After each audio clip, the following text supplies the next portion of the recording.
এই দেখো বন্ধুরা, আমি সেই ছোটবেলার সোয়েটার বার করে ফেলেছি। আজকে মনে হচ্ছে আমার এটা পরে আমার বউ জন্মেছিল, এটা পরে নাকি আমি জন্মেছিলাম। এইটা পরলেও সেম কথা বলে, আর আমার একটা লাল সোয়েটার আছে সেইটা পরলেও সেম কথা বলে। এই বলার চক্করে আমি ওই লাল সোয়েটারটা এবছর বার করিনি জানো। আর আজকে এত ঠান্ডা পড়েছে, জ্যাকেটটা তো আমি ভিজিয়ে দিয়েছি কালকে, আর আজকে এত শীত পড়েছে আমি আজকে কাচাকুচির ধারে যেতে পারবো না। তার জন্য তেলটা কিভাবে পড়ছে দেখো সর ওদিকে। তারপরে কি যেন বলছিলাম, সব ভুলিয়ে দেয়।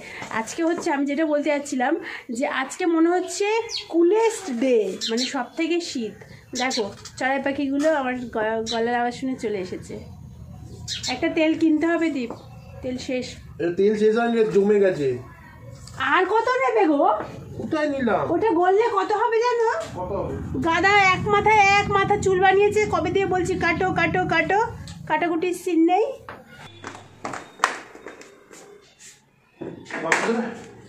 গামছা কোথায়? 12:40 বাজে। একটু আগে দীপ বেরোলো, আর দীপ স্নান করার পরে কিছুটা জল ছিল সেটা দিয়ে আমি স্নান করে নিয়ে কি রান্না করব ভাবছিলাম কিছু করবো না। তারপর ভাবলাম যে আজকে যা ঠান্ডা পড়েছে, আজকে সন্ধ্যের জন্য আর কিছু রাখবো না, কালকের মতন একটুখানি ডিমের অমলেট করে ঝাল করব। তো ডিম নেই বাড়িতে, ডিম নেই, আলু নেই, সেটাই আনতে যাচ্ছি। এই দেখো বন্ধুগণ, আমার অমলেটের ঝাল রেডি হয়ে গেছে, আর এদিকে ভাতও রেডি। দেখো রান্না করলাম ডিম, কিন্তু খাচ্ছি মাছ। ফ্রিজে গিয়ে দেখলাম না, সেই মাছের দইপোনা করেছিলাম, সেই দইপোনাটা আছে। তো ভাবলাম যে এইটা যদি না খাই, দেখো দরজা খুলতে পারছি না, দাঁড়াও, ভয় পেও না বন্ধুগণ, দাঁড়াও 1 মিনিট। তো ভাবলাম দইপোনাটা যদি না খাই তাহলে এই এত দামি মাছটা ফেলানি যাবে, তাই ভাবলাম যে দইপোনাটা দিয়ে গরম করে ভাতটা খেয়ে নিই। এখন বাজে 2টো বাজতে 2 মিনিট বাকি, খেয়ে দিয়ে আজকে একটু ঘুমাবো। রাতে না ঘুম হয়নি আমার, বরটা দিন দিন মানে অসভ্য থেকে অসভ্যতর হয়ে যাচ্ছে।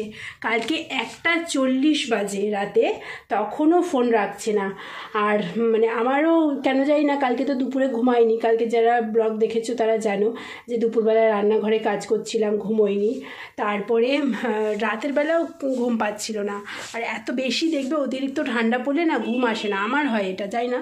আর কালকে সন্ধ্যে থেকেই প্রচুর শীত পড়েছে, তো যাই হোক ঘুম হয়নি।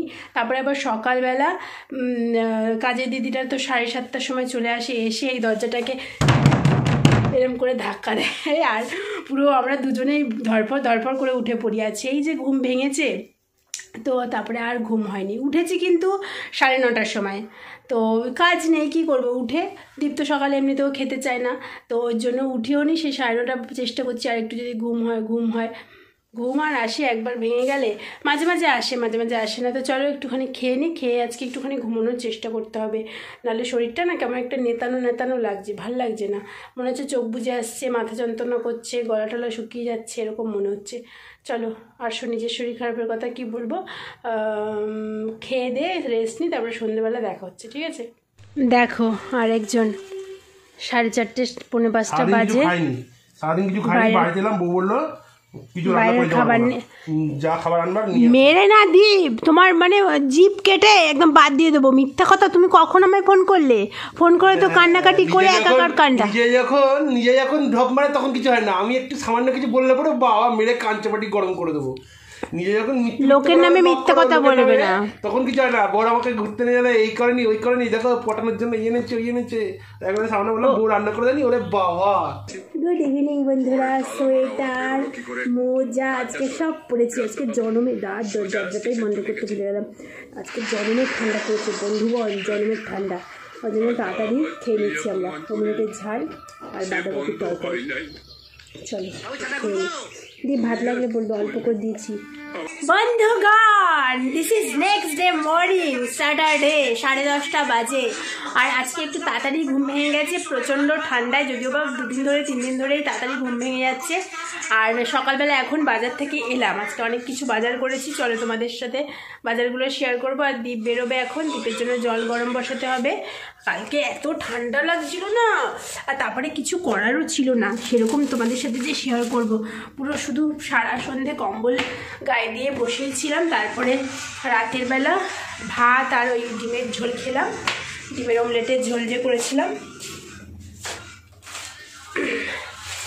এ বাবা সব পড়ে গেল, ডিম টিম ফেটে গেল কিনা কে জানে।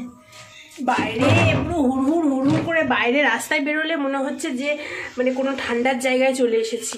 এই দেখো আজকে যেহেতু স্যাটারডে, তো সানডে চিকেন নিয়ে এসেছি, দীপের জন্য তেলাপিয়া মাছ, কারণ ও খায় না পাবদা, তাই আমাদের জন্য এনেছি একটু পাবদা, কারণ রুই তেলাপিয়া খেয়ে খেয়ে মুখটা যেন একদম ছাতপুরা পড়ে গেছে। তার জন্য এই মাছটা এনেছি, আজকে করব সর্ষে দিয়ে, দেখা যাক কেমন হয়। মাছ মাংস সব ডিপ ফ্রিজে ঢুকিয়ে দিয়েছি, ডিপের জলও হয়ে গেছে, আর আমি খুব খিদে পেয়েছি। পাউরুটি এনেছি, দীপ বলেছে সানডে এ খাবে, স্যান্ডউইচ খাবে, জানি না করা হবে কি হবে না, স্যান্ডউইচ হোক ডিম টোস্ট হোক যা হোক তো একটা কিছু হবে। তাই ভাবলাম যে বলেছে যখন অনেকদিন খাইও না স্যান্ডউইচ। আর আমার বর দেখো ঠান্ডার মধ্যে এইদিকে এইদিকে দরজা সব খুলে রেখেছে, পুরো কনকরে ঠান্ডা। আর আমি পাউরুটি খাচ্ছি কী দিয়ে দেখো, চিনির মধ্যে জল দিয়ে দিচ্ছি, একটু চিনির জল দিয়ে পাউরুটি খাবো। চলে এসেছি রান্নাঘরে, যে পাবদা মাছ সর্ষে দিয়ে করবো। দেখো সর্ষেটা যে ভেজাবো ভুলেই গেছি, যাই হোক আগে তোমাদের বলিনি। তারপরে সর্ষে দিয়ে করবো, আর এদিকে ভাত বসিয়ে দিয়েছি, আর পেঁয়াজ কলি আলু দিয়ে ভাজবো ভাবছি। সেটা ভাজবো কি ভাজবো না এখনও বুঝতে পারছি না। তো যাই হোক, যেটা তোমাদের বলবো সেটা হচ্ছে সকালবেলা যখন ঘুম থেকে উঠলাম 9:45-টার সময়, দেখলাম 11 ডিগ্রি দেখাচ্ছিল, 11 ডিগ্রি, আর এখন দেখাচ্ছে 18। কিন্তু প্রচণ্ড হাওয়া দিচ্ছে না, ওই জন্য আরও ঠান্ডাটা বেশি লাগছে। কিন্তু উপায় নেই, জানলা খুলে রাখতে হবে, কারণ জানলা বন্ধ করে রান্না করলে প্রথমত অন্ধকার, দ্বিতীয়ত দম বন্ধ হয়ে যাবে আমার। পাবদা মাছের ঝোল বা ঝাল যাই বলো হয়ে গেছে, আর এদিকে ভাতও হয়ে গেছে। এখন বাজে বন্ধুরা 12:52, রান্না বান্না কমপ্লিট হয়ে গেছে, গ্যাস ট্যাস মুছে টুছে একদম পরিষ্কার করে ফেলেছি, পরিষ্কার। আর এখন আমি এখান থেকে নেব বিদায়। দেখ একটা ভুল হয়ে গেল জানো তো, রান্না করতে করতে ভাবলাম যে আটাটা মেখে রাখবো, তো ভুলে গেলাম। থাক এটা খেয়ে নিই। আর এটা কি বলো তো, শশা মাখা। সেই সানডেতে আমার বরকে শশা আনতে বলেছিলাম, তো অনেক বেশি করে শশা এনেছিল, আর 3খানা শশা। দেখলাম আজকে কি বার, শুক্রবার, রবিবার থেকে শুক্রবার হয়ে গেল, শশাগুলো না খেলে শুকিয়ে যাবে। তো সেই কারণে একটুখানি, আমি তো জানোই একটুখানি মশলাদার, একটুখানি স্পাইসি না হলে কোনো কিছুই খেতে পারি না, তাই জন্য এর মধ্যে একটু নুন লঙ্কা চিনি কাসুন্দি দিয়ে মাখিয়ে নিয়েছি।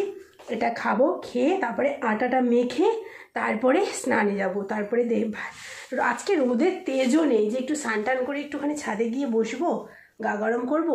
যাই হোক বন্ধুরা, খেয়ে নিই আগে। হ্যাঁ, ঠান্ডার দিনে এরকম চটপাটা খাবার খেলে না গাটা ভালো গরম হয়।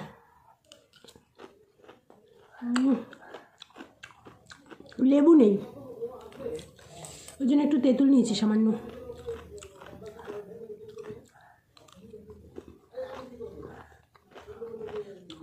বন্ধুগণ, এই ঠান্ডায় আমার শরীরটা একটু খারাপ লাগছে জানো। আর এই কনকনে ঠান্ডার মধ্যে আমার বর গেছে আড্ডা দিতে চায়ের দোকানে। বারণ করলাম, শুনলো না। কেন বলো তো বারণ করছিলাম, এমনিতে প্রচণ্ড ঠান্ডা, তার মধ্যে দ্বীপের একটু ঠান্ডা লেগেছে। এই শীতটা, পুরো এই শীতটা দ্বীপের ঠান্ডা কমছে বাড়ছে।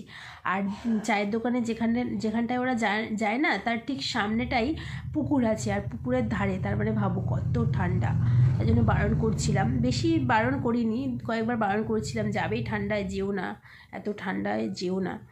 যাই হোক, একদিকে ঠান্ডার জন্যই বারণ করছিলাম, নাহলে একদিকে কি বলো তো, ঘরের মধ্যে শুয়ে ওই মোবাইল দেখবে, তার থেকে একটুখানি বাইরে বসে গল্প গুজব করাও একটুখানি কিন্তু স্বাস্থ্যকর বটে। কিন্তু এই যে ঠান্ডাটা পড়েছে, এটার জন্যই ভয় আমার। আজকে সন্ধ্যে থেকে শরীরটা খারাপ লাগছে, এত ঠান্ডা পড়েছে না। আর এই যে মাথা যন্ত্রণা করছে, এই নাকটা বন্ধ হয়ে যাচ্ছে। এই দুপুরবেলা খাওয়া দাওয়ার পরে একটুখানি কাশিও শুরু হয়েছিল, সঙ্গে একটুখানি এই যে কাপ সিরাপ 1 ছিপি খেয়ে নিয়েছি। কারণ কি, কিছুদিন পরেই মায়ের অপারেশন যদি হয়, আর তার মধ্যে যদি আমার শরীর খারাপ হয়ে যায়, তাহলে খুব মুশকিল হয়ে যাবে। তো এই জন্যই ভয় পাচ্ছি, ভগবানকে প্রে করছি, ঠাকুর শরীরটা বেশি খারাপ হোস না। দুধ রুটি খাবো ভাবছি, একটুখানি ঠান্ডা লেগেছে তো, একটু গরম দুধ খাবো ভাবছি।